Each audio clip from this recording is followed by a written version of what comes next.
Hari ini kita akan membahas kabar besar dari medan perang Rusia-Ukraina. Serangan drone Ukraina kembali mengguncang jantung energi Rusia. Bukan hanya kilang minyak yang terbakar, tapi juga stasiun pompa hingga kereta pengangkut bahan bakar. Akibatnya, harga bensin di Moskow dan sejumlah wilayah Rusia meroket tajam, bahkan mencapai rekor tertinggi sepanjang tahun. Apa dampaknya bagi rakyat Rusia? Bagaimana strategi Ukraina bisa begitu efektif melumpuhkan infrastruktur vital lawannya? Dan apakah ini bisa menjadi titik balik dalam perang yang sudah berlangsung lebih dari 3 tahun ini? Mari kita bahas secara lengkap. Mengutip laporan CNN, pada pertengahan Agustus 2025, serangan drone Ukraina menargetkan salah satu kilang minyak terbesar di Rusia, yaitu kilang Lukoil di Volgograd. Kilang ini punya kapasitas produksi lebih dari 44 juta ton per tahun, atau sekitar 10% dari total kapasitas Rusia. Bayangkan, satu fasilitas ini saja sudah memegang peran vital dalam menopang kebutuhan energi Moskow.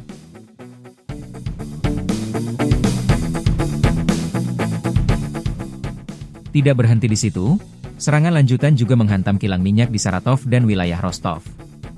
Akibatnya, kebakaran besar terjadi, bahkan beberapa fasilitas butuh waktu berhari-hari untuk dipadamkan.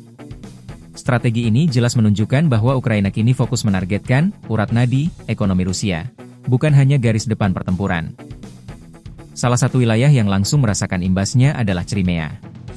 Gubernur Crimea, Sergei Aksyonov, mengakui ada kelangkaan bensin.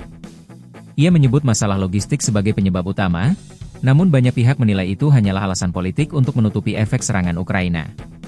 Aktivis pro-Ukraina di Crimea bahkan menyebut hilangnya jenis bensin populer di pasaran sebagai bukti nyata bahwa strategi serangan drone berhasil memukul ekonomi Rusia dari dalam. Bagi rakyat biasa, ini berarti antrean panjang di SPBU, harga bahan bakar yang melonjak, hingga transportasi yang terganggu. Mari kita lihat angka.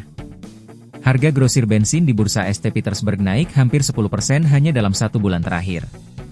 Jika dihitung sejak awal tahun 2025, kenaikan sudah mencapai 50%. Kondisi ini memukul rakyat Rusia, terutama mereka yang tinggal di wilayah timur jauh, di mana pasokan bahan bakar sangat bergantung pada distribusi dari daerah lain.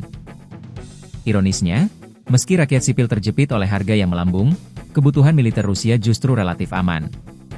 Sebab tentara Rusia lebih banyak menggunakan diesel, yang stoknya tidak terlalu terdampak oleh serangan ini. Artinya, lagi-lagi rakyat sipil lah yang harus menanggung akibat perang. Kenapa Ukraina memilih menyerang kilang minyak? Jawabannya sederhana, ekonomi Rusia sangat bergantung pada energi. Lebih dari 40% pendapatan ekspor Rusia berasal dari minyak dan gas. Dengan menggunakan drone, Ukraina tidak perlu mengirim jet tempur atau pasukan darat. Cukup dengan senjata murah, bisa membuat Moskow kehilangan miliaran dolar dalam waktu singkat. Selain itu, serangan ini memberi pesan psikologis bahwa Ukraina masih bisa menjangkau jantung industri Rusia, meski garis depan militer stagnan. Bahwa perang modern bukan hanya soal tank dan rudal, tapi juga tentang siapa yang bisa menghantam infrastruktur vital lawan. Naiknya harga bensin bukan sekadar masalah ekonomi, tapi bisa berubah menjadi masalah politik. Rakyat Rusia mulai resah dengan antrean panjang di SPBU.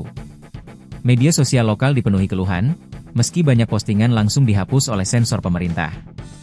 Krisis bahan bakar ini juga berdampak ke sektor transportasi, logistik, hingga pertanian. Bayangkan, harga bahan bakar naik berarti ongkos distribusi pangan juga naik. Artinya, inflasi akan semakin tinggi dan menekan daya beli rakyat. Namun, Rusia menghadapi dilema. Jika terlalu fokus menyerang infrastruktur Ukraina, mereka justru memperlihatkan kelemahan sendiri, bahwa pertahanan udara di wilayah dalam negeri masih mudah ditembus drone. Di sisi lain, Ukraina jelas akan terus memanfaatkan strategi ini. Selama drone bisa diluncurkan dengan biaya murah, mereka bisa mengganggu stabilitas Rusia tanpa harus mengorbankan banyak pasukan. Sobat Geopolitik, inilah gambaran terbaru dari medan perang Rusia-Ukraina.